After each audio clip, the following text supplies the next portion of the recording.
नमस्कार दोस्तों, स्वागत है आप सभी का। निबंध की ये क्लास चल रही है जिसमें हम दूसरे पार्ट में देखेंगे। अभी सस्टेनेबल डेवलपमेंट गोल्स पे हम लोग निबंध कर रहे थे और उसमें जो है आधे निबंध को हमने कंप्लीट कर लिया था। अभी हम लोग कुछ पार्ट जो बचे हुए हैं उसको कंप्लीट करेंगे। लगभग 45 से 50 मिनट जो है इस क्लास में टोटल लगेंगे आपको। तो चलिए दोस्तों शुरू करते हैं। मैं धनंजय सिंह आप सभी का स्वागत करता हूं और आज हम लोग बात कर रहे हैं एसडीजी गोल्स पे। तो दोस्तों हमारा जो टॉपिक था सतत विकास लक्ष्य और भारत, ये निबंध संख्या 2 है। और इससे पहले जो है हम लोग मनुष्य की आवश्यकताओं एक हम लोग निबंध कर चुके हैं जो कि फिलोसॉफिकल निबंध है और ये जो है आपका कॉन्क्रीट निबंध के रूप में हम लोग यहाँ पर देखेंगे। तो दोस्तों यहाँ पर हम बात कर रहे हैं एसडीजी गोल्स की। तो उसके लिए जो है हमने जो है देखा था अभी कि एक फ्रेमिंग, जो कॉन्क्रीट फ्रेमिंग होती है जिससे कि हम अपने आइडियाज़ लगा सकते हैं किस पॉइंट पे हम कितने बिंदु, कितने लाइनें और कितने पेजेस हम लिखेंगे और जो हमारा 1200 शब्द का टारगेट है वो कैसे पूरा होगा। उसके लिए हमने देखा था कि हमने इसको 9 भागों में बांटा था। पहला जो है प्रस्तावना, मैंने बताया था कि प्रस्तावना के लिए एक अच्छी कहानी और कहानी का भी वर्णन मैंने कल की क्लास में किया था। जो लोग भी नए हैं इस क्लास को नहीं अटेंड किए हैं लास्ट क्लास को, तो वो ज़रूर अटेंड कर लें। उसके तो ये 2 पेज में आपको इंट्रो लिखना है। इंट्रो के लिए कुछ और बेसिक कंटेंट मैंने दिए हैं। साथ ही दोस्तों यहाँ पर हम बात करेंगे दूसरे बिंदु पर कि सतत विकास क्या है। सतत विकास के लिए दोस्तों यहाँ पर ध्यान रखना है कि सस्टेनेबल डेवलपमेंट्स को इंश्योर करने के लिए क्या उसकी एक बेसिक डिफिनीशन होती है। इसको हमने देखा था कि भविष्य की पीढ़ियों की आवश्यकताओं को ध्यान में रखते हुए अपनी ज़रूरतों को आज के परिप्रेक्ष्य में पूरा करना ही सतत विकास कहलाता है। सतत विकास के साथ ही हमने बात किया था एसडीजी गोल्स। यूनाइटेड नेशन ने 2015 में न्यूयॉर्क में एक जो है एक रेजोल्यूशन पास किया। 193 कंट्रीज इसमें थे और इससे जो है ग्लोबली, इससे पहले दोस्तों आपको मैं बता दूं कि एसडीजी से पहले जो है एमडीजी, मिलेनियम डेवलपमेंट गोल्स चला करते थे, जैसे कि 2000 से लेकर के 2015 तक। हालांकि इस पर उतना फोकस नहीं किया क्योंकि भारत में ही नहीं पूरे विश्व में आपने देखा कि 2000 से 2015 तक बड़ा उथल पुथल रहा। बहुत सारी जो है अब देखते हैं उसी में लेमन ब्रदर्स का जो है डाउनफॉल भी देखने को मिला, आप ग्लोबल शटडाउन देखने को मिला और भी बहुत सारी समस्याएं जो है विश्व के सामने थी, रिसेशन से लेकर के और अन्य समस्याएं जिसको जो है टैकल करना काफ़ी मुश्किल लग रहा था। लेकिन अभी जो है 2012-13 में कुछ प्रोग्राम बना करके इसको 2015 में लॉन्च किया, जिससे 1 जनवरी 2016 को इस 17 टारगेट और 169 जो है ऑब्जेक्टिव्स, इसके जो है सब टारगेट्स बोल सकते हैं उनको, उसके आधार पर एक शुरू किया गया एक कैंपेन जिसको एजेंडा सस्टेनेबल डेवलपमेंट गोल्स 2030 या इसको हम बोल सकते हैं एजेंडा 2030। ये जो है एक रेजोल्यूशन अडॉप्ट किया गया, भारत इसमें शामिल ही था और भारत सरकार द्वारा जो है इसके लिए 2 विभिन्न संस्थानों का भी गठन किया। अभी हम लोग पढ़ेंगे नीति आयोग जो है और मिनिस्ट्री ऑफ जो है इम्प्लीमेंटेशन जो है उसके लिए प्लानिंग इम्प्लीमेंटेशन जो है वो जो है उसके द्वारा जो है इसको क्या किया जा रहा है, एसेस किया जा रहा है। भारत अपना खुद का जो है इंडेक्स जारी करता है सस्टेनेबल डेवलपमेंट को लेकर के, जिसमें जो है सबसे टॉप पर केरल और हिमाचल राज्य हैं। उनके बारे में भी हम बात करेंगे। एक एक जो पॉइंट है हमारे, जितने हमने 17 बिंदु देखे हैं, उन 17 बिंदुओं पर क्या क्या हमने टारगेट अचीव किया, क्या नहीं किया, क्या समस्याएं आ रही हैं, इन सभी पर डिटेल बातचीत करेंगे। साथ ही दोस्तों हम बात करेंगे आपके भारत सरकार द्वारा एसडीजी प्राप्त करने के लिए प्रयास। अब इसमें प्रयास कौन कौन से हैं और क्या क्या चीज़ें चल रही हैं। तो पहले तो हमने लास्ट क्लास में देखा था कि किस तरीके से हम एसडीजी गोल्स को मेमोराइज़ करेंगे। मेमोराइज़ करने के लिए ऑफलाइन क्लासेस में मैंने आपको डिटेल में मेमोराइज़ करा दिया है, मेरे सभी स्टूडेंट को लगभग याद रहता है। आप जो है और इसको यहाँ पर जो है आप कोशिश करें याद करने के लिए, क्योंकि यहाँ पर याद कराने में समय ज़्यादा लगता है। एसडीजी प्राप्त करने में भारत सरकार के समक्ष क्या क्या चुनौतियाँ आ रही हैं, इसके बारे में हम बात करेंगे। साथ ही हम बात करेंगे समाधान की, कुछ सुझाव और निष्कर्ष की बात करेंगे। इस टोटल जो है एक से 2 पेज करते हुए आप टोटल 12 से 14 पेज यहाँ से लिख सकते हैं और इसके आधार पर एक बेहतरीन निबंध जो है प्रस्तुत कर सकते हैं आप यूपीएससी में। साथ ही दोस्तों हम बात करते हैं, पहले पॉइंट पे हमने बात की थी प्रस्तावना को लेकर के कि अगर आप कहानी एक लिख लेते हैं, कहानी के बारे में हमने बताया था, किसी गोल से रिलेटेड कोई भी आप जो है कहानी अपने गांव की, अपने एरिया की, क्षेत्र की, जो 2015 से पहले था और जो आज है, एक डेवलपमेंट के माध्यम से आप इंफ्रास्ट्रक्चर के आधार पर, मैंने बोला था कि आप एक अच्छी कहानी जो है, एक मनगढ़ंत कहानी जिसको एनेक्डोट भी बोलते हैं, वो आप लिख सकते हैं। और उसके बाद जो है हम कुछ कंटेंट मैंने दिया था कि भारतीय संविधान के अनुच्छेद 21 के तहत हमें मानवीय जीवन जीने का अधिकार है, जिसमें स्वच्छ जल, वायु, भोजन, जो भी आदर्श दशाएं हो सकती हैं वो मिला है। परंतु आज भी हम उसके लिए क्या कर रहे हैं, संघर्ष कर रहे हैं।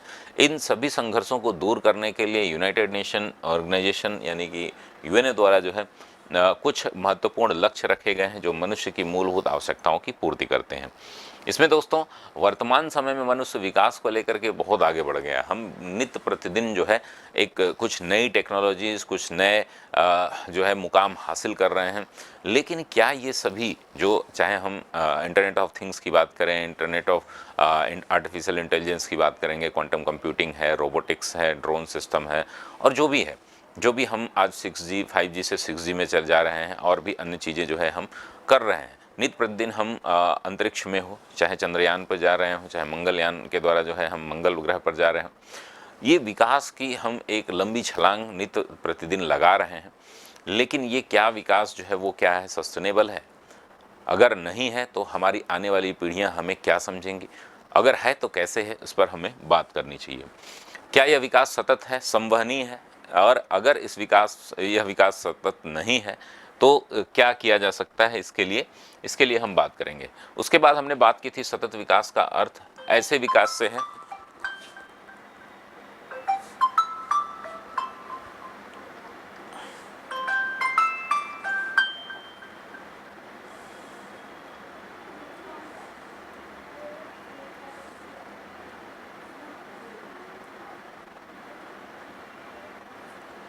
तो यहाँ पर हम लोग बात कर रहे थे इन सारी चीज़ों को। तो दोस्तों यहाँ पर आपको ध्यान क्या रखना है कि इस तरीके से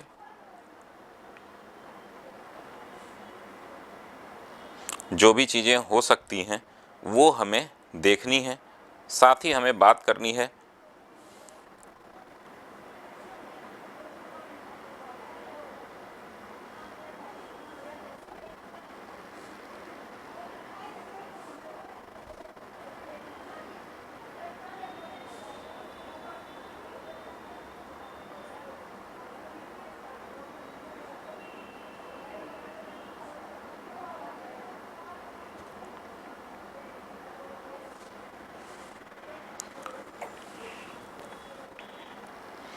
तो इस पे हम लोग बात कर सकते हैं कि क्या क्या चीज़ें हैं जो हमें जो है वो परिभाषित करती हैं। एक सिंपल लाइन में हमें परिभाषा लिखनी होती है, जैसे कि सतत विकास का अर्थ ऐसे विकास से है जिसमें भविष्य की पीढ़ियों की ज़रूरतों को ध्यान में रखते हुए और वर्तमान की आवश्यकताओं को पूरा करना होता है, जिसे हम सस्टेनेबल डेवलपमेंट कहते हैं।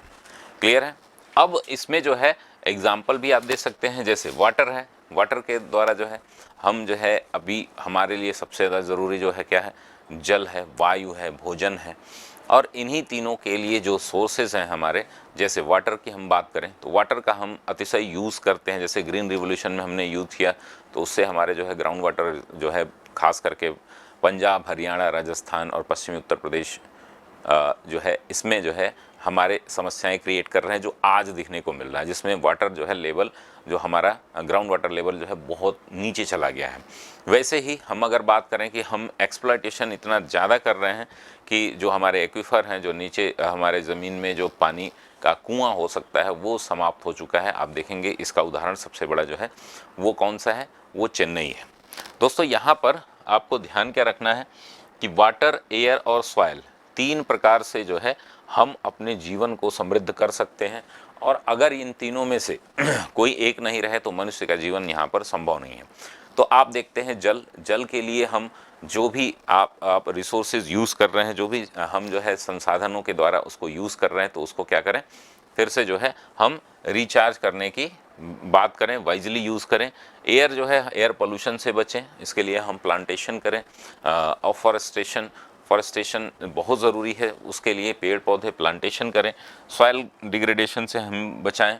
उसके द्वारा सतत विकास के लक्ष्य जो है वो क्या हैं, इसके बारे में बात की गई थी। तो 1 जनवरी 2016 से ये प्रभावी हुआ था। यूनाइटेड नेशन की जो जनरल असेंबली है न्यूयॉर्क में, वहाँ पर इसको अडॉप्ट किया गया था। 193 कंट्रीज़ थे और इसमें जो है भारत भी शामिल था। और साथ ही 2030 एजेंडा 2030 के नाम से इसे जाना गया और इसमें 17 लक्ष्य और 169 जो है इसके ऑब्जेक्टिव्स हैं, टारगेट्स हैं, सब टारगेट्स हैं, इसके बारे में हमने बात की थी। भारत मेरे ख्याल से 2017 से इसको इम्प्लीमेंट किया था अपने यहाँ। तो ये टोटल जो है हमारे 17 गोल्स हैं, ठीक है ना। 17 गोल्स हैं। अब हमारा जो अगला टॉपिक है 17 गोल्स है, जिसमें हम एक बार फिर से देख लेते हैं। नो पॉवर्टी, गरीबी को समाप्त करना, जीरो हंगर, भूखमरी को समाप्त करना, गुड हेल्थ एंड वेलनेस, अच्छा स्वास्थ्य, इक्वालिटी एजुकेशन, गुणवत्तापूर्ण शिक्षा, जेंडर इक्वालिटी जो 5वां है हमारा, वो लैंगिक समानता की बात करता है। छठा जो है क्लीन वाटर एंड सैनिटेशन की बात करता है। 7वां जो है वो हमारा अफोर्डेबल एंड क्लीन एनर्जी की बात करता है। वैसे ही 8वां जो है हमारा economic growth and decent work की बात करता है। 9वां जो है इंफ्रास्ट्रक्चर, इंडस्ट्री और इनोवेशन की बात करता है। वहीं 10वां जो है हमारा रिड्यूस इनइक्वालिटी यानी असमानता को समाप्त करने की बात करता है। वहीं 11 पर हम देखते हैं कि सस्टेनेबल सिटीज़ की हम बात करते हैं और कम्युनिटीज़ किस तरीके से हों उसकी बात करते हैं। 12 पर जो है हमारा जो है रिस्पॉन्सिबल कंजम्पशन एंड प्रोडक्शन की बात होती है। वहीं अगर हम बात करें 13 नंबर के क्लाइमेट एक्शन है। 14 पे जो हमारा लाइफ ऑन लैंड है, life under water, below water है।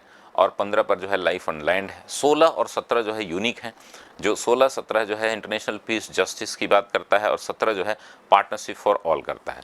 यहाँ दोस्तों कुछ ध्यान देने वाली बातें हैं कि जो हम देखते हैं ये जो 5 हैं शुरू के 5 जो है वो हमारे कौन से इश्यूज़ हैं, सोशल इश्यूज़ हैं, ठीक है ना। हम अगर बात करें एक यहाँ पर गोल नंबर, अब हम गोल नंबर 1 to 5 जो है ये हमारे क्या दर्शाते हैं, सोशल इश्यूज़।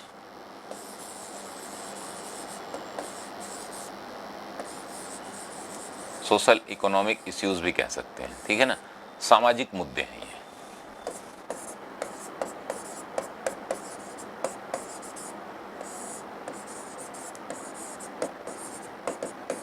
ठीक है ना, ये सोशियो इकोनॉमिक भी इसको कह सकते हैं, सामाजिक मुद्दे स्पेशली हम इसको कहेंगे। और वहीं गोल नंबर आपका 6 से लेकर के और 14 तक, 14 क्या 15 तक, ये जो गोल है यहाँ पर अगर हम बात करें, जैसे 6वां जो है क्लीन वाटर एंड सैनिटेशन की बात करता है, अफोर्डेबल क्लीन एनर्जी की बात करता है। ये सभी जो है किसकी बात करते हैं, ये सभी जो है बात करते हैं आपके इन्वायरमेंट से रिलेटेड है, ठीक है ना, पर्यावरणीय मुद्दे हैं।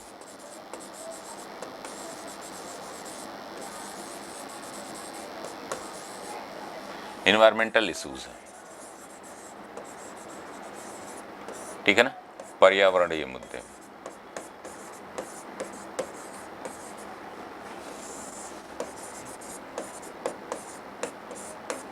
पर्यावरणीय मुद्दे। वहीं अगर हम बात करें गोल नंबर 6 और 17 जो ये यूनिक हैं,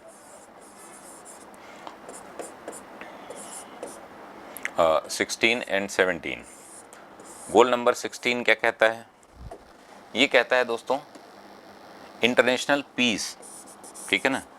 जो हमारे यहाँ वैश्विक स्तर पर आप देखते हैं कि जो क्राइम होते हैं, जो समस्याएं होती हैं, लोगों की हिंसा की समस्या होती हैं, कम्युनिटी क्लैश होता है, या आप धार्मिक आधार पर प्रवासन होता है, माइग्रेशन होता है, इन सभी की बात करते हैं, यानी कि अंतर्राष्ट्रीय पीस की बात करते हैं, इंटरनेशनल पीस एंड जस्टिस, उनको न्याय मिलना चाहिए, अंतर्राष्ट्रीय शांति और न्याय। तो ये इंटरनेशनल शांति एवं न्याय पर फोकस करता है, इसको भी हमें ध्यान में रखना है। वहीं गोल नंबर 16-17 जो है वो पार्टनरशिप फॉर ऑल, सभी की भागीदारी को सुनिश्चित करने की बात करता है, यानी कि हम इसको 4 भागों में बांट सकते हैं। टोटल 17 जो हमारे इंडिकेटर हैं, 17 जो है हमारे गोल्स हैं, उन गोल्स को हम कुल 4 भागों में बांट सकते हैं, जिसको हम कह सकते हैं गोल नंबर 17 जो है वो हमारा किससे संबंधित है, पार्टनरशिप फॉर ऑल।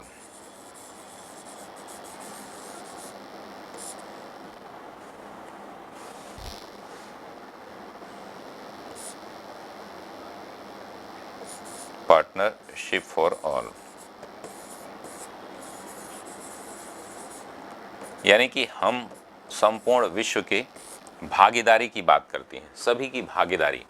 तो इसके आधार पर हम देखेंगे कि ये गोल्स जो हैं उसमें भारत का क्या रोल रहा है, भारत जो है, भारत का स्थान कितना रहा है, भारत इसमें कितनी प्रगति किया है, क्या समस्याएं आ रही हैं भारत के लिए।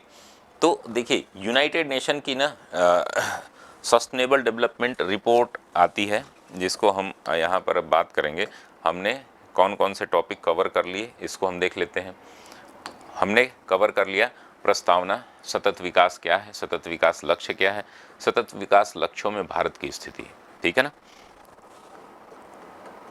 अब सतत विकास लक्ष्यों में भारत की स्थिति हमें दिखनी है।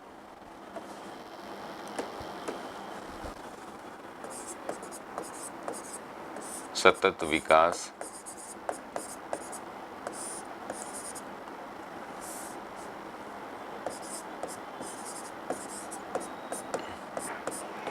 में भारत की स्थिति।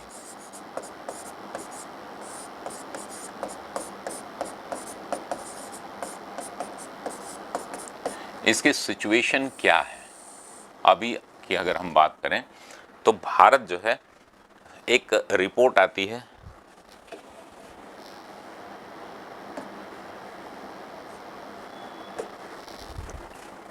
यूनाइटेड नेशन सस्टेनेबल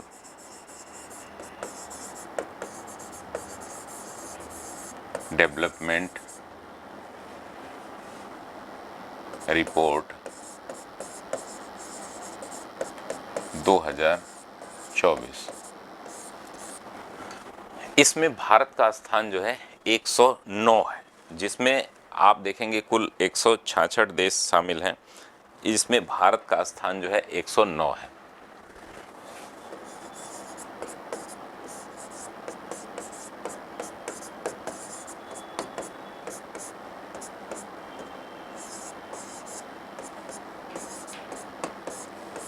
कुल कितने देश हैं? कुल 166 देश हैं।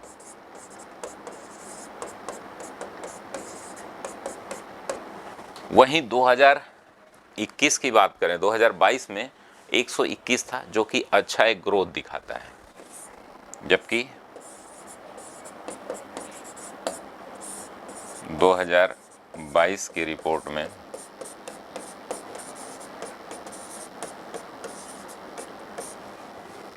भारत का स्थान कितना था?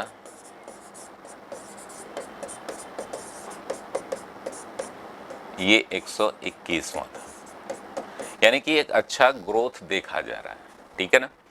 वैसे ही हमारा अगर बात करें, अलग कुछ मानक हैं, जैसे कि ग्लोबल हंगर इंडेक्स।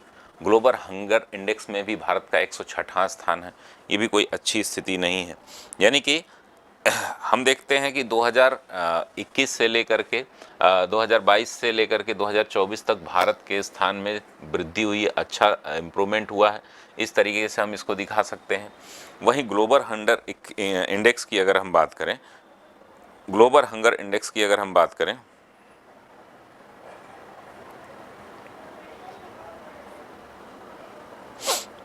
तो उसमें भारत का स्थान 106वां है।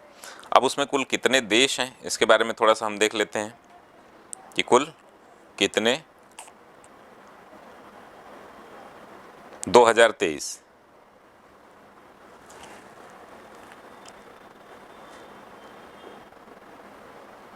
107। वहीं ग्लोबल हंगर इंडेक्स 2023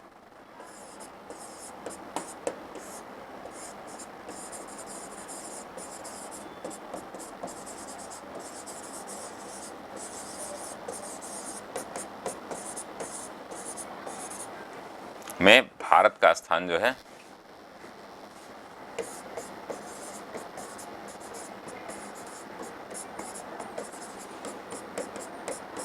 107वां है, जो कि चिंताजनक स्थिति है। ठीक है ना, चिंताजनक स्थिति है। केवल भारत जो है कुछ ही ऐसे देश हैं जैसे पाकिस्तान, सोमालिया आदि कुछ देशों से ही आगे है, और ये बड़ी दुर्गम स्थिति देखी जा सकती है।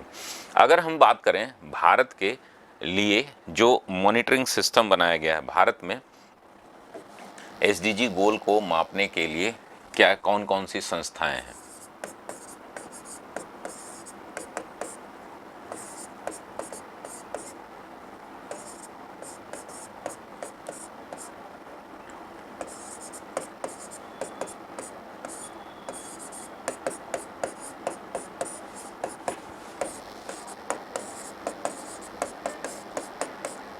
मापने या ट्रैक करने के लिए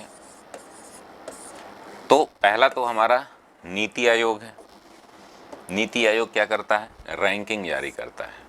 ठीक है ना, नीति आयोग ये क्या करता है दोस्तों कि ये वार्षिक रैंकिंग जारी करता है। इसमें 42 से लेकर के 69 आउट ऑफ 100 स्कोरिंग सिस्टम है जो अभी तक भारत के राज्यों द्वारा मिला है। ठीक है ना, अगर हम मेरे ख्याल से 2021 या 22 या जो भी नए आ रहे हैं उसमें जो इंडिकेटर्स हैं वो केरला और हिमाचल के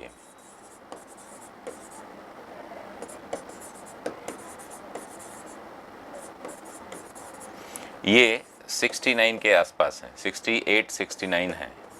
ठीक है ना, और वहीं अगर यूटीज़ की बात की जाए तो यूटीज़ में चंडीगढ़ है। अब एक एक करके ये कुछ हमने बता दिए। एक और संस्थान है जिसकी हम बात करेंगे, मिनिस्ट्री ऑफ जो है इम्प्लीमेंटेशन जो है उसका प्लानिंग एंड इम्प्लीमेंटेशन है उसका,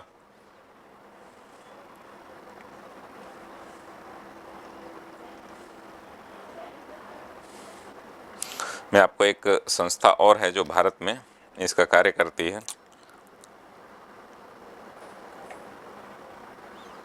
ministry of statistics and programme implementation, MOSPI।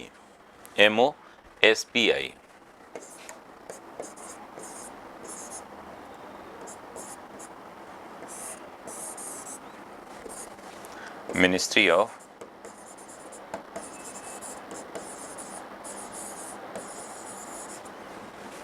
Statistics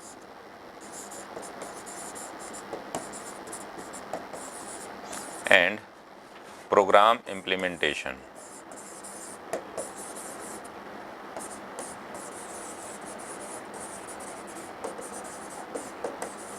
ये भी क्या करती है, इसमें भारत में जो भी इम्प्लीमेंटेशन एजेंसियां हैं, जैसे कि बहुत सारे ऐसे रोजगार के लिए हम मनरेगा चला रहे हैं, ऐसे ही शिक्षा के लिए हम सर्व शिक्षा अभियान चला रहे हैं, माध्यमिक शिक्षा अभियान चल रहा है।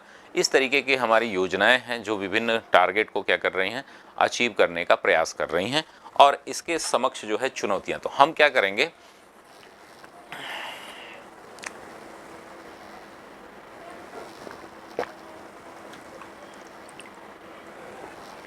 एक एक करके गोल लिखेंगे।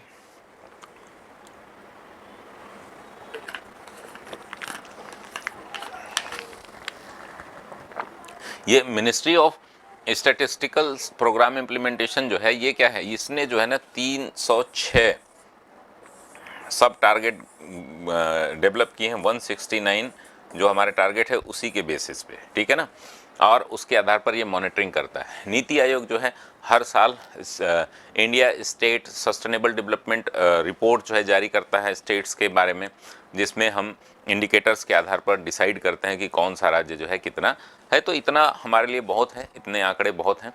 अब हम गोल वाइज जो है तीनों काम करेंगे, जो आगे के सभी जो हमारे टॉपिक है ना इसको एक साथ करते हुए चलेंगे।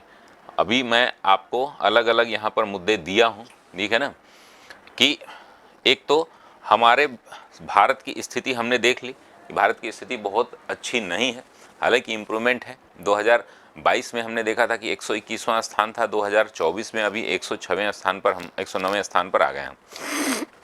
अच्छा खासा ग्रोथ देखने को मिल रहा है। अगर हम बात करें सरकार द्वारा कौन से प्रयास किए जा रहे हैं, ठीक है ना, इसकी बात करें, चुनौतियों की बात करें और मुद्दों की बात करें, ठीक है ना, और कुछ समाधान भी हम देने का प्रयास करें, ठीक है ना, और लास्ट में हम एक कंक्लूजन दे करके इस ऐसे को कंप्लीट करेंगे। तो हमारे 17 गोल्स हैं। अब 17 के 17 गोल्स पे आपको लिखना इतना आसान नहीं है, तो मैं आपको बता दूं कि आप किन्हीं 5 गोल्स को उठाइएगा, ठीक है ना। मैं 17 के 17 नहीं बताऊंगा, मैं 5-6 गोल आपको बता दे रहा हूँ, खास करके जो सोशल इंडिकेटर हैं और 1-2 जो है इन्वायरमेंटल से संबंधित बता दे रहा हूँ। आप भी क्या करेंगे, इन सभी गोल्स पे अगर एक एक पे आप लिखेंगे तो आपके लिए बहुत ज़्यादा हर्डल क्रिएट करेगा। तो हम जो है क्या कर सकते हैं, इसको 5-6 गोल्स को लिखते हैं, फिर इसको कंबाइंड करके आप लिख सकते हैं, ठीक है ना। अगर हम बात करें इसको 2 भागों में या 4 भागों में हम बांट दें तो 4 पार्ट में हम इसको कवर कर सकते हैं। जैसे 1 से लेकर के 6 तक जो है हम 1 से लेकर के 5 तक जो है हमारे सोशल इश्यूज़ आ जाते हैं, सोशल इकोनॉमिक इश्यूज़ आ जाते हैं, खास करके सोशल आते हैं। 1 मिनट, हम कितने भागों में इसको बांट सकते हैं इसको भी हम देख सकते हैं।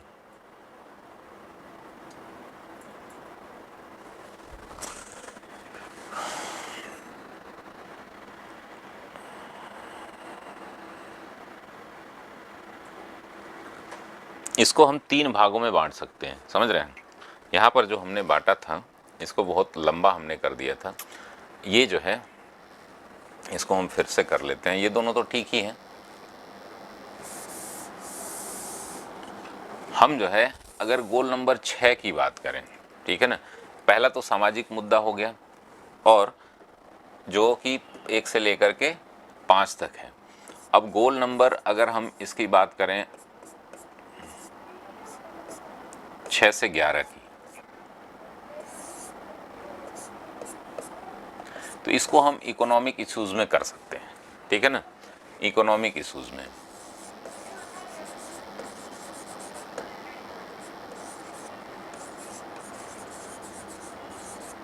जैसे आर्थिक मुद्दे,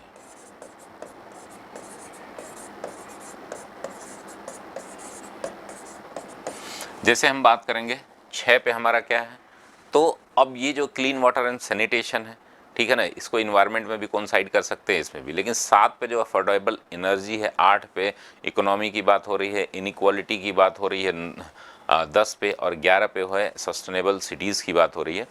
तो ये टोटल जो है आपके, और 12 से 15 जो है वो क्या है, इनको इन्वायरमेंट कर लेते हैं, ठीक है ना। गोल नंबर 12 से 15 ये इन्वायरमेंटल गोल,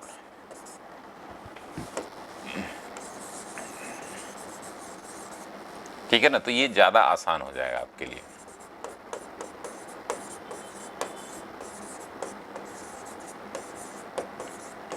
तो चाहे तो हम इसको 2 पेज में या लगभग 4 पेज में, एक एक पेज पे हम ये चीज़ें लिख सकते हैं, सबको एक साथ करके।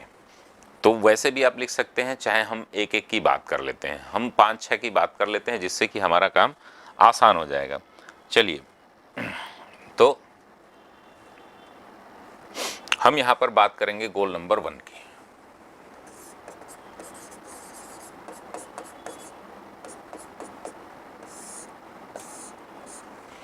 यानी कि हम नो पॉवर्टी की बात करेंगे।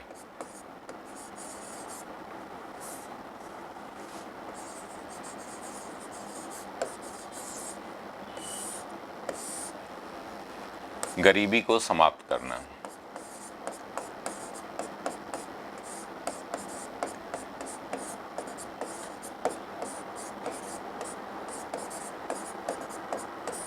अब ये गरीबी जो है वो किस तरीके से, गरीबी समाप्त करने के 3 भागों में हम देखेंगे कि गरीबी की स्थिति भारत में क्या है, ठीक है ना, और भारत सरकार जो है वो क्या क्या योजनाएं कर रही है और क्या क्या चैलेंजेस हैं, ठीक है ना। अगर हम बात करें पॉवर्टी की, 1 मिनट का टाइम दीजिएगा।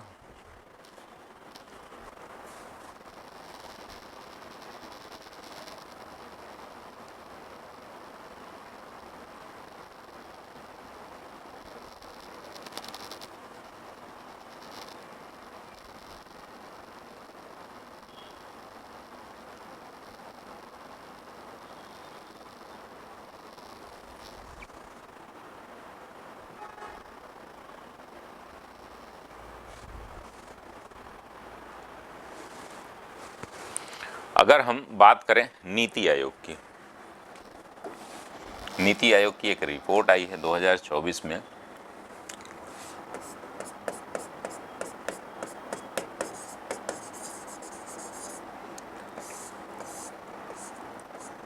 एक रिपोर्ट है जिसमें कहा गया है कि भारत में जो पॉवर्टी है वह 2013-14 गरीबी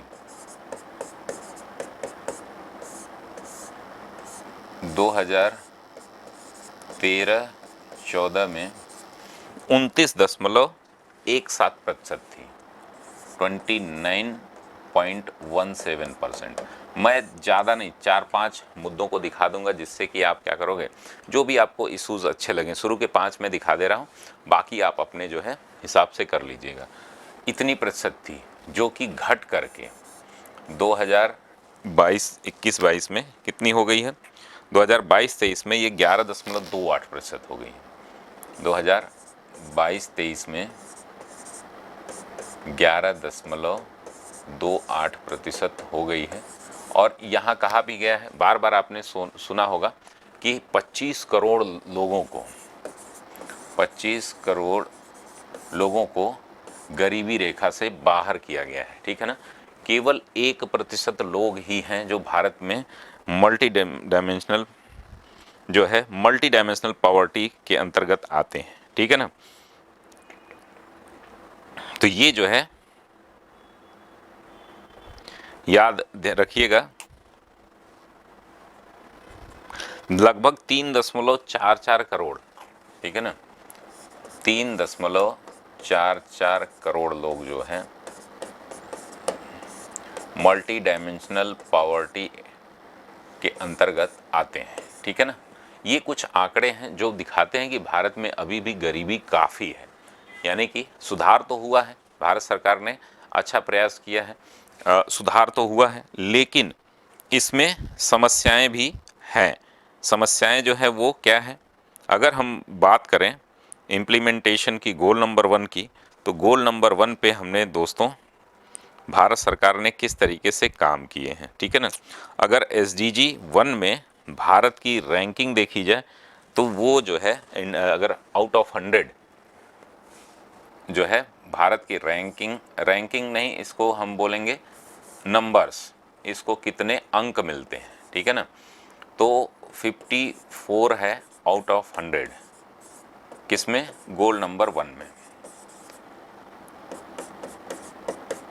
ठीक है ना, यानी कि रिड्यूस पॉवर्टी में। अब इसके लिए क्या क्या चुनौतियां आ रही हैं, चैलेंजेस क्या क्या आ रहे हैं, वो हमें थोड़ा समझने की आवश्यकता होगी।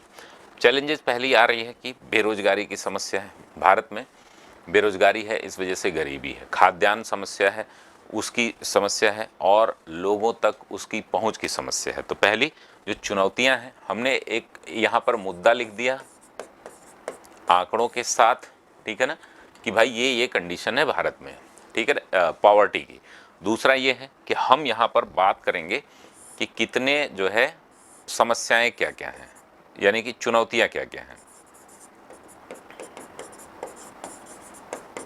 चैलेंजेस क्या है। मैं एक ही में इसलिए कर रहा हूं कि आप जो है इसको अलग अलग लिखेंगे तो बहुत ज़्यादा टाइम लग जाएगा, और अलग अलग हम बात भी करेंगे तो उसमें जो है चीज़ें जो है छूट जाती हैं। तो यहाँ पर हम लोग बात करेंगे कि चुनौतियाँ क्या हैं। तो यहाँ पर गरीबी में सबसे बड़ी समस्या जो है वो गरीबी का कारण क्या है, बेरोजगारी है, ठीक है ना। दूसरा जो है वो महंगाई है,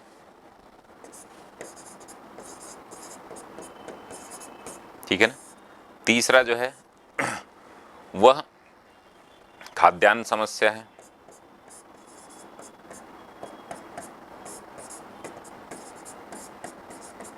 और चौथा जो है वह रोजगार, मतलब बेरोजगारी तो हो ही गया, रोजगार न होना, ठीक है ना, रोजगार की समस्या है, और हमारी जो है स्किल, जो अकुशल जो नागरिक हैं,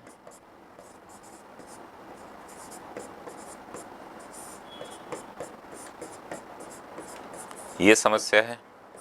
और एक सबसे बड़ी समस्या क्या है हमारे यहाँ, जनसंख्या, हमारी जनसंख्या बहुत बड़ी है। हम दुनिया के सबसे ज़्यादा संख्या वाले देशों में शामिल हैं। हमारी जो संख्या है जो वो दुनिया में सबसे ज़्यादा है। अब चीन को भी हमने पीछे छोड़ दिया है। तो ये कुछ समस्याएं हैं, चुनौतियां हैं। अब इन चुनौतियों को टैकल करने के लिए इंडियन गवर्नमेंट क्या कर रही है, ठीक है ना, ये हमने आपको पॉइंट वाइज दे दिया।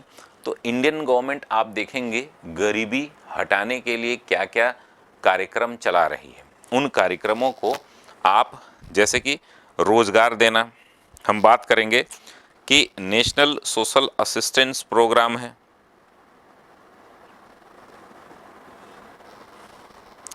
जितने भी एग्जाम हो सकते हैं, जैसे कि मनरेगा सबसे बड़ा जो तो है रोजगार गारंटी के लिए।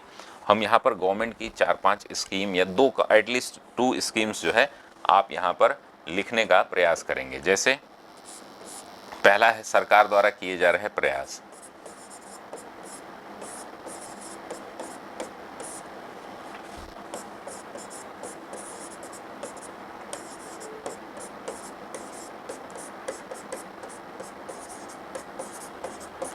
ठीक है ना। मैं इसको एक ही जगह क्यों दे रहा हूँ, क्योंकि आप बार बार जो है समस्याओं को एक साथ लिखेंगे, फिर समाधान को एक साथ लिखेंगे तो मुद्दे काफ़ी छूट जाएंगे। यहाँ पर हम बात कर रहे हैं कि सरकार द्वारा जो है विभिन्न रोजगार योजनाएं, मनरेगा, ठीक है ना। और आप देखिए कि भारत सरकार द्वारा जो है और कौन कौन सी, जैसे प्रधानमंत्री जीवन ज्योति बीमा योजना,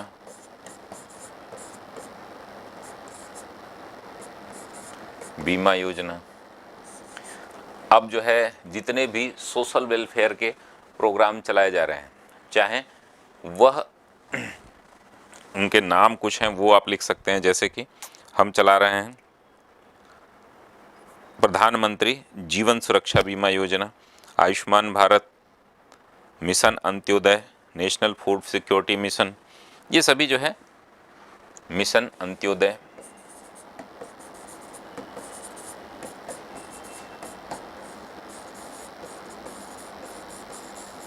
और भी जो भी स्कीम्स हैं, एटलीस्ट 2 to 3 जो है स्कीम्स जो है आप लिखेंगे।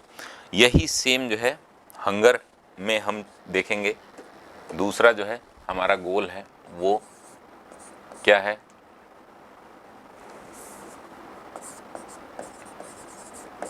Goal number 2। गोल नंबर 2 जो है हमारा ज़ीरो हंगर है, ज़ीरो हंगर। अब ज़ीरो हंगर यानी कि भूखमरी को समाप्त करना।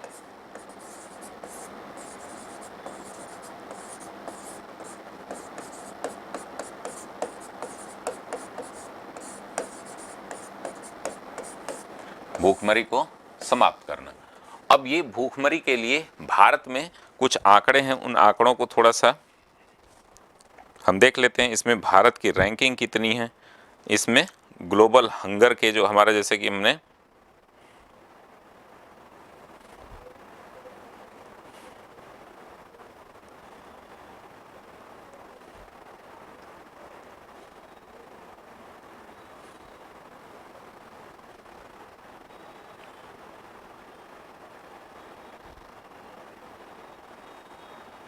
अभी आप देखेंगे 1.4 बिलियन लोग जो है, माना जाता है कि दुनिया की पॉपुलेशन जो है 190 मिलियन हंगर पीपल है, ठीक है ना।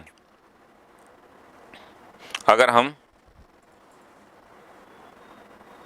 190 मिलियन पीपल जो है 1.4 बिलियन जो है टोटल इंडिया जो पॉपुलेशन है उसकी 100 यानी कि 1 लगभग 19 करोड़, 1.9 करोड़, ठीक है ना।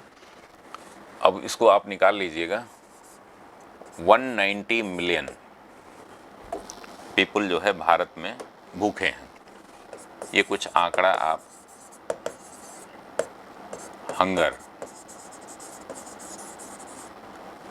इसमें जो है अगर ग्लोबल हंगर इंडेक्स की बात करें,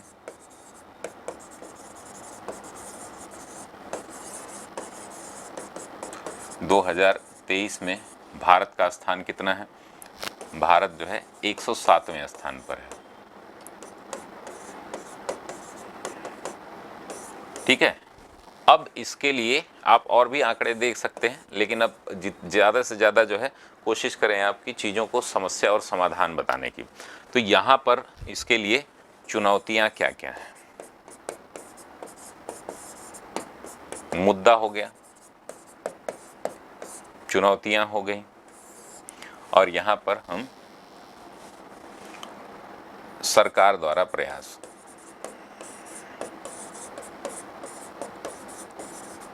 ये तीनों जो है ना, अगर टर्म पकड़ करके आप चलेंगे तो पूरा का पूरा निबंध आपको।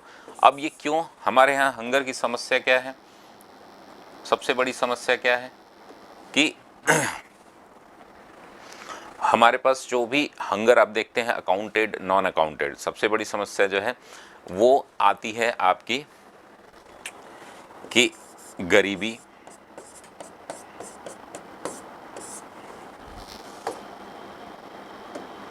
पहली समस्या जो है गरीबी, दूसरा बेरोजगारी,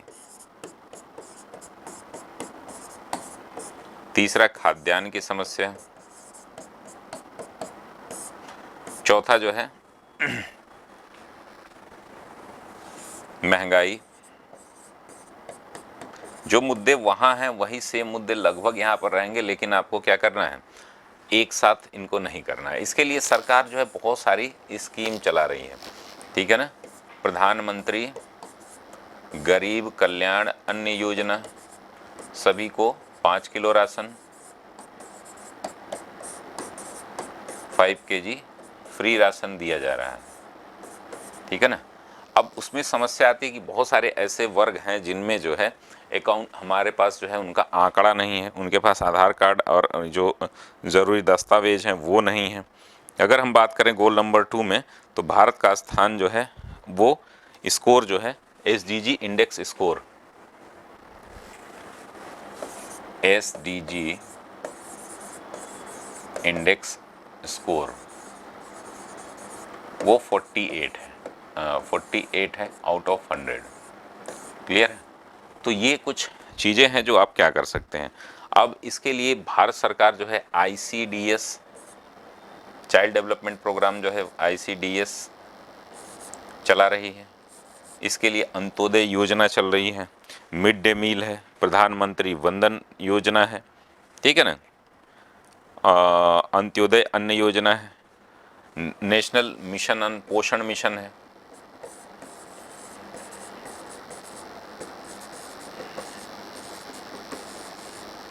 अंत्योदय योजना है, ढेर सारी हैं, आप कंफ्यूज हो जाएंगे, इसलिए 3-4 ही सब पे लिखें, ठीक है ना, 3-4 ही सब पे लिखें। चलिए, तो ये आपका दूसरा हो गया गोल नंबर 2। इसी तरीके से हम गोल नंबर 3 की बात करेंगे।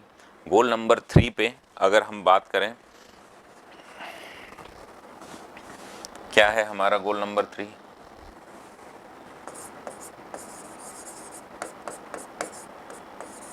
Good health and wellness.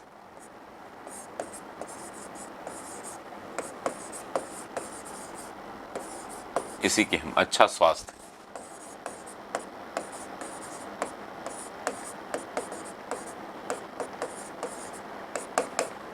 इसकी बात करें तो भारत में जो है हेल्थ को लेके बड़ी समस्याएं हैं। आप देखते हैं दुनिया के सबसे ज़्यादा डायबिटिक लोग देखें, कैंसर से संबंधित लोग देखें, तो भारत में जितनी ज़्यादा संख्या रहेगी उतनी ज़्यादा समस्याएं भी रहेंगी, ठीक है ना। मेंटल हेल्थ को लेकर के समस्या है, मोर्टलिटी रेट को लेकर के समस्या है। तो इन सभी पर अगर हम देखेंगे तो भारत का SDG स्कोर जो है वो कितना है, 52 है, 52 आउट ऑफ 100। इसको हम बात करेंगे तो किन किन फील्ड में बात करेंगे दोस्तों, तो ये जो है मुख्य रूप से 5 इंडिकेटर्स हैं, जो है मैटरनिटी मोर्टेलिटी रेट,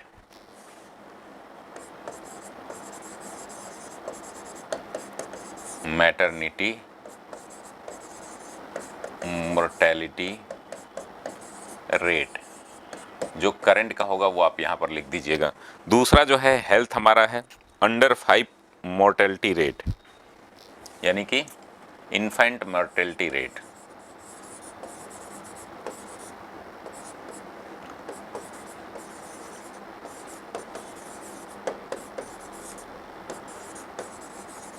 ठीक है ना, एक बार मुझे एग्जैक्ट आंकड़ा नहीं अब याद आ रहा है, तो उसको आप जो है आप लिख लीजिएगा। हेल्थ वर्कफोर्स हमारा जो है इम्यूनाइजेशन कवरेज इन चिल्ड्रेन, ये सभी मुद्दे हैं जिसमें भारत की स्थिति क्या है। इम्यूनाइजेशन कवरेज, ये जो बिलो 5 होती है वो, ये आप देखिएगा। और कुछ ऐसे मुद्दे हैं जैसे कि हेल्थ वर्कफोर्स कितना है आपका,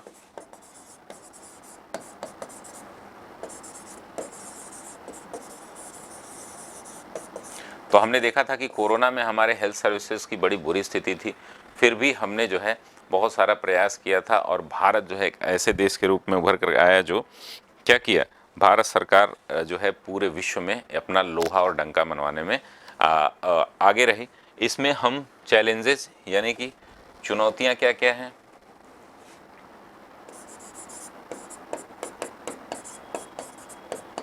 अगर चुनौतियों की बात करें तो पहली चुनौती क्या है हमारी, स्वास्थ्य इंफ्रास्ट्रक्चर की, स्वास्थ्य अवसंरचना की।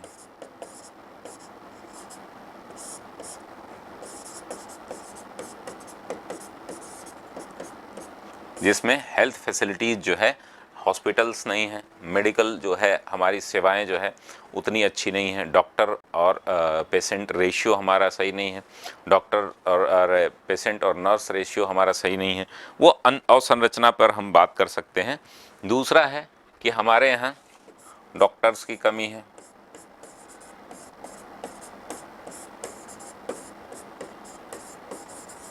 हेल्थ वर्कर्स की कमी है,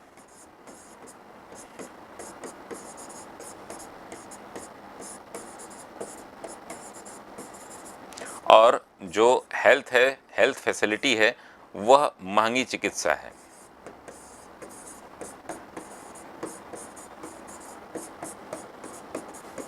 इन सभी को टैकल करने के लिए सरकार क्या कर रही है, विभिन्न प्रोग्राम चला रही है। जैसे हम देखेंगे नेशनल हेल्थ मिशन, कौन कौन से प्रोग्राम चला रही है, नेशनल हेल्थ मिशन,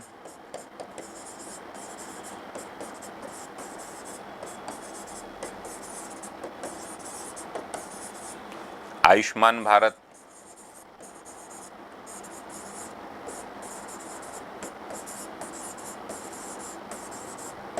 और बहुत सारे ऐसे हैं, नेशनल मेंटल हेल्थ प्रोग्राम। एक मेंटल हेल्थ की भी समस्या हमारे यहाँ बहुत तेज़ी से बढ़ रही है। जब भी आप लिखें तो करंट के जो इशू हैं वो ज़रूर आप लिखें, और साथ ही हमारा जो है नेशनल लेप्रोसी इरेडिकेशन प्रोग्राम है, इंटीग्रेटेड डिजीज सर्विलांस IDSP है, बहुत सारे ऐसे डायबिटीज़ रिलेटेड कोई प्रोग्राम चला रही है गवर्नमेंट। तो ये सभी जो है क्या कर रहे हैं, हमारे चीज़ों को ऑथराइज्ड कर रहे हैं, ठीक है ना। तो ये आप जो है क्या करेंगे, अब हमारा आता है शिक्षा, ठीक है ना। इस तरीके से आप निबंध लिख करके क्या कर सकते हैं, अपनी जो समस्याएं हैं, अपनी जो कार्यविधि है, आप उसको सही कर सकते हैं। तो ये मुझे लगता है कि आप लोग इस निबंध से पूरा सीख गए होंगे कि किस तरीके से हम निबंध को लिखें, समस्याएं कैसे दें, कैसे जो है इसको आगे बढ़ाएं। साथ ही अगर हम एक दो बिंदु और उठा लेते हैं,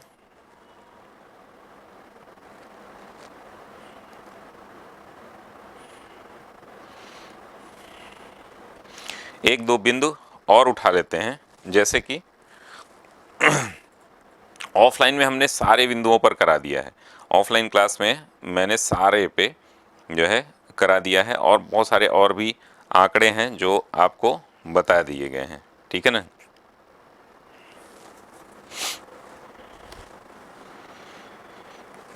अब जैसे गोल नंबर 5 है, गोल नंबर 4 है, उस पर मैंने करा दिया है क्या, आप जो है सर्व शिक्षा अभियान है, जो मिड डे मील योजना है, वह क्या कर रहे हैं, क्वालिटी एजुकेशन को बढ़ाने के लिए ऑनलाइन टीचर्स ट्रेनिंग प्रोग्राम है बहुत सारे, उनके बारे में आप लिख देंगे। राइट टू एजुकेशन है, ये जो है हमारा जो है गोल नंबर 4 को जो है एम्पावर करता है। वैसे ही गोल नंबर 5 को एम्पावर करने के लिए हमने बता दिया है कि बेटी बचाओ बेटी पढ़ाओ नारी शक्ति अधिनियम है, और है आपका गोल नंबर 6 के लिए जल जीवन मिशन है। गोल नंबर 7 के लिए अगर आप देखेंगे तो गोल नंबर 7 जो है वो कुसुम योजना है हमारी, renewable energy, affordable and renewable energy जो है वह हमारा अक्षय ऊर्जा मिशन है, रीन्यूएबल एनर्जी का एक मिशन है। पीएम सूर्य और इकोनॉमिक ग्रोथ में हम जो है मेक इन इंडिया प्रोग्राम है, स्टार्टअप है हमारा, बहुत सारे ऐसे प्रोग्राम हैं जिनके बारे में आप लिख सकते हैं। तो ये कंप्लीट जानकारी रही आपके पूरे निबंध के बारे में दोस्तों। और इस तरीके से अगर आप निबंध लिखते हैं तो एक अच्छा कुछ सुझाव भी आप अपनी तरफ से दे दिया करें। कुछ सुझाव भी आपको यहाँ पर लिखना है। सुझाव जो है आपको क्या होने चाहिए, कुछ सभी मुद्दों पर सुझाव भी आप दिए करिए। जैसे एजुकेशन पे बात आ गई, क्वालिटी एजुकेशन को कैसे बढ़ाएं, तो कैसे हम ड्रॉप आउट रेशियो जो है आपका स्टूडेंट का कम करें, प्राइमरी एजुकेशन को कैसे और अच्छा करें, मिडिल एजुकेशन को कैसे अच्छा करें, जो हमारा सीनियर सेकेंडरी है उसको कैसे अच्छा करें, कैसे हायर एजुकेशन को अच्छा करें। कुछ जो है क्रिएटिव आइडियाज़ जो है आप देंगे, ठीक है ना, जो लास्ट का क्रिएटिव आइडियाज़, ठीक है ना, ये आप ज़रूर देंगे। उसके साथ ही साथ आप जो है कुछ अपने जो है पर्सनल सजेशंस